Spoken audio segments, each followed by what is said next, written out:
Hi, thank you very much for attending. My name is Fahim Khan. I'm one of the economists at Make UK. We recently published this report. It's an annual review of regional manufacturing outlook that looks over the performance of UK regions over the last 12 months.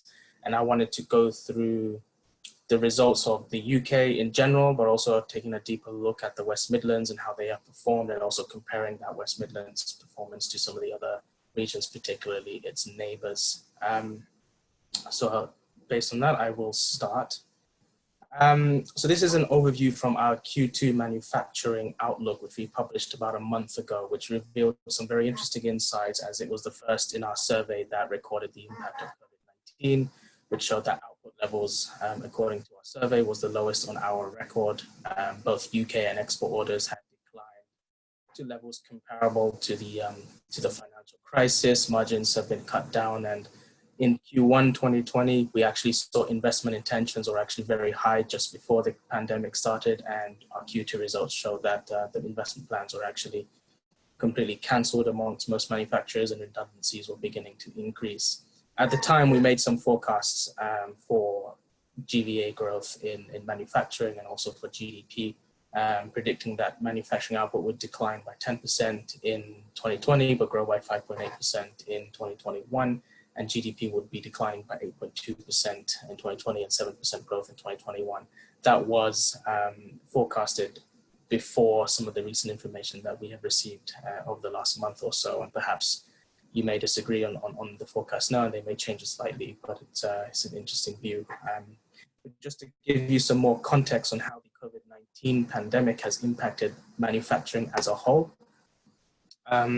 Here you see a time series of our output and orders being tracked over time. And if you look at the 2020 Q2, so our output levels declined to the most negative we've ever had on our survey, and our orders balance actually declined to a level that was very similar to the financial crisis. And we've included the worst results of the financial crisis just to give you some context. The only difference between this crisis and that one is that the speed of that decline was much faster in the pandemic than it was in the global financial crisis, where output and orders actually declined consecutively for a few quarters before it peaked or troughed at its worst. And these results have been impacting business confidence. So here you can see an overview of average business confidence over 2020 and 2019. So the 2020 report covers the period between 2019 Q3 and 2020 Q2, whereas the 2019 data covers 2018 Q3 and 2019 Q2.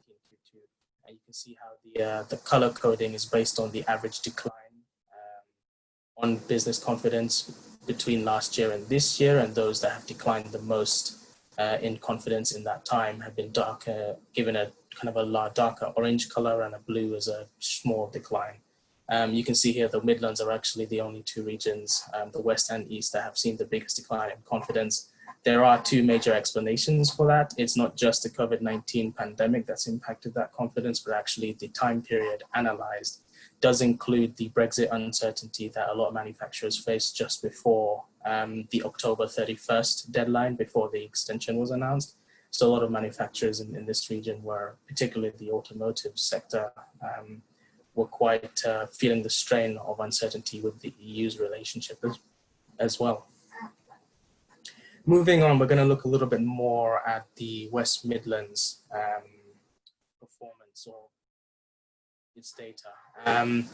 There's quite a lot going on this slide, but I wanted to just maybe focus a little bit on the key stats for some of the West Midlands. So there are 304,000 manufacturing jobs in the region. That is 13,000 less workers than our previous regional outlook report from exactly 12 months ago. I would also mention that this number predates COVID-19, so actually the impact on unemployment that may have occurred in the last few months would not be seen here, and of course the job retention scheme will blur that data a little bit, and we'll see what the true numbers are perhaps post-October.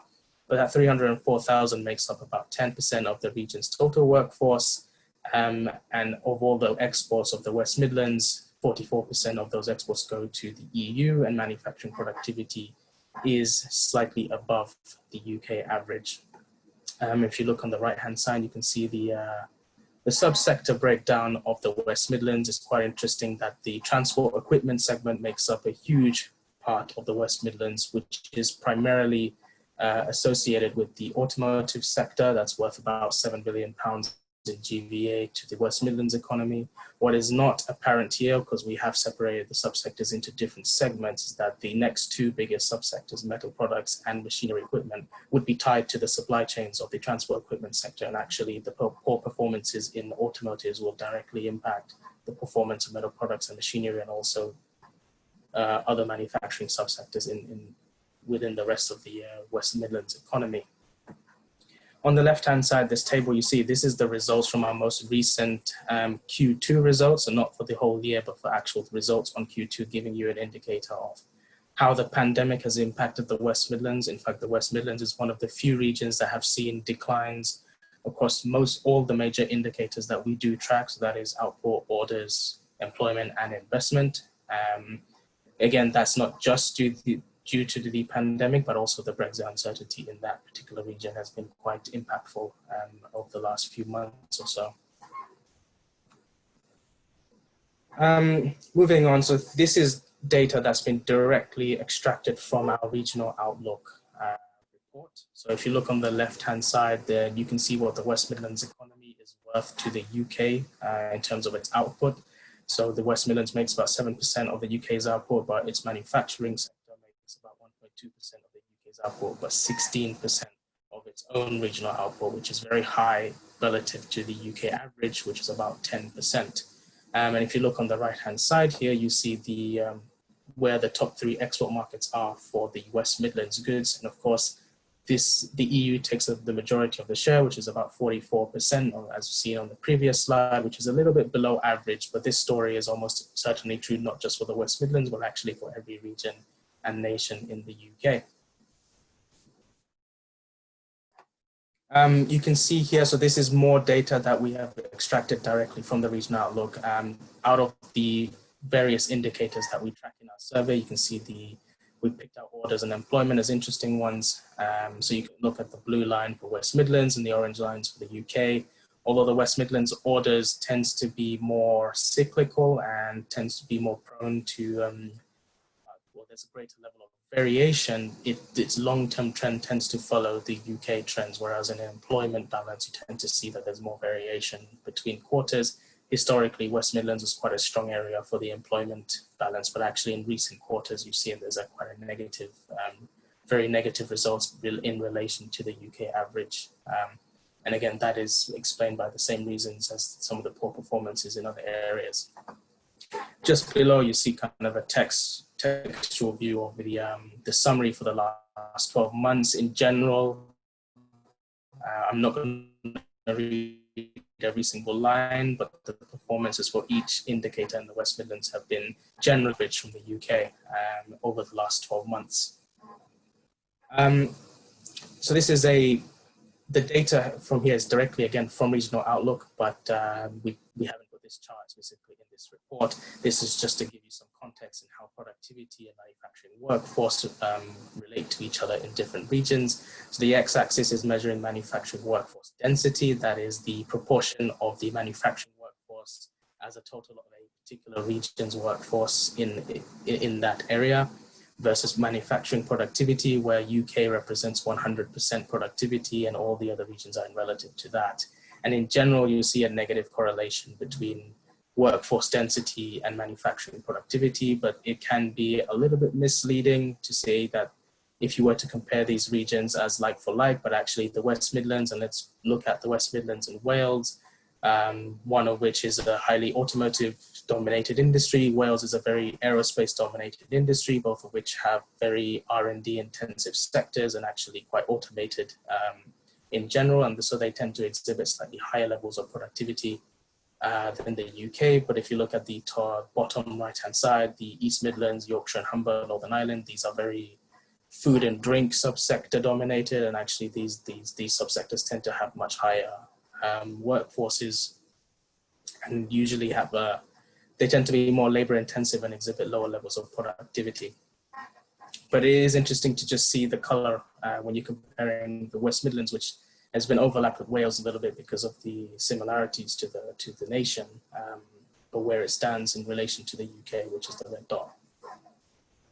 And here's just another view on that same productivity. If you are ranking productivity in manufacturing versus ranking productivity across all industries, the West Midlands does fall a little bit far behind against the UK, partly because the very positive bias effect that's generated from Southeast and London generate manufacturing productivity. The West Midlands actually does pretty well on that range, doing just slightly better than the UK average. So I showed you earlier a little bit about the export reliance of the West Midlands on the EU. So 44% or 46% of the West Midlands exports goes directly to the EU. And actually, in a relative term, this doesn't seem like they are very dependent on the EU. And as it may appear that way, it does exclude the relationship between supply chains in manufacturing. And actually, although some of the lower reliance regions don't directly export to the EU as much as, let's say, Wales, North East, and Northern Ireland, many of the manufacturers in these regions will be indirectly reliant on the EU for its exports. To give you an example, there may be component makers in the West Midlands that actually sell parts to manufacturers in Wales, and then these Wales manufacturers are the ones who export to the EU, and that would make them indirectly reliant on a region or a nation that is actually more reliant on the EU than themselves. And I guess this sort of data is quite interesting to see where they rank, but it does exclude the relationship that manufacturing tends to have across the UK. Just for the last few slides, I picked out some data from our recent publication known as the Manufacturing Monitor to give you some context on how regions have been performing during the pandemic. So the Manufacturing Monitor's purpose was to provide a more timelier indicator of COVID-19 on manufacturing, and it's released generally bi-weekly to see how the market has been evolving over time. Since day one, our research has indicated about 9 in 10 manufacturers have actually been open for business even during lockdown. So it was interesting to get about a month ago in terms of operating levels, whether these manufacturers are actually working to the same rate that they were before the COVID-19 pandemic. As you can see here, I mean, there is quite a lot of information on this slide, but I would look at this in terms of a split between two areas. So I would look at manufacturers that are either operating below 75% of their operating level or above 75% of their operating level. You can see here regions like Wales and the West Midlands are actually quite below capacity at this moment in time, but actually the East Midlands in comparison is actually quite above capacity because there's quite a lot of firms that are operating at above 75%. And that's quite interesting to see. But when do we think that these manufacturers will actually achieve their 100% operating level? Well, that is also a question we have asked. We've asked, do you expect you will achieve 75 to 100% of your operating capacity by the start of 2021? Promisingly, the majority of manufacturers in every region has been, other than the Yorkshire region, which is 50-50, quite positive about that outcome. Of course, from our perspective, that is positive, but from your perspective, perhaps it is not, because maybe you were hoping for something to happen sooner than 2021. Another indicator we have been tracking, so we ask our manufacturers, our members during each survey, so each monitor, which is the publication we released every 2 weeks, when do you think UK economic conditions return to normal? So we ask whether or not it will be 3 months, 6 months, 12 months, or even never. The more than 12 months tends to be the most common answer by members, so we've decided to track that over time. And you can see that actually Monitor 1, which is just after the lockdown started, and we didn't have a lot of information about how the pandemic was impacting manufacturing. There wasn't a lot of manufacturers that were actually pessimistic about the future, but during the middle of May, which is Monitor 2, Monitor 3, you can see that pessimism increasing quite drastically and actually improved a little bit in Monitor 4, which was released about a week ago. But we can look at this data. So looking at the most recent one, we can look at this in terms of regional view and see how the West Midlands actually ranks in terms of pessimism for future recovery. So you look here, you can see that the UK average is the 30% from the previous slide on monitor 4. And if you look at the West Midlands, there's actually a very much higher percentage of firms in that region that are more pessimistic about a quick recovery. In fact, both of the Midlands together are quite pessimistic, which does agree with our regional outlook's confidence indicator as well. Over time, only time will tell whether or not these expectations will change much more. We are kind of looking at the data for the next series of our monitor, and we have asked this question again, so it'll be interesting to see whether or not that's changed. But at the moment, the Midlands are perhaps some of the most pessimistic in the UK right now.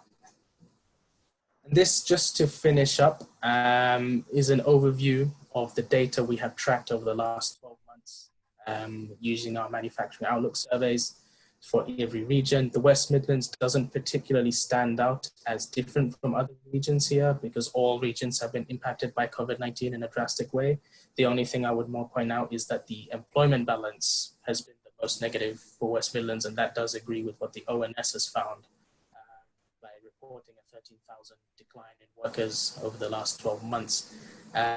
We also ask our members for their expectations, whether or not they think output will increase or decrease over the next 3 months. Overwhelmingly, the majority across all regions, although there's some disparity, do think that there's going to be further declines over the next 3 months. Only our Q3 survey, which will actually go out in 2 weeks, will confirm whether or not they were right about that. Okay, good, very good. Thank you very much. So that covers the West Midlands presentation. I haven't actually looked at the questions, but I'll hand over to Tim to go through polls.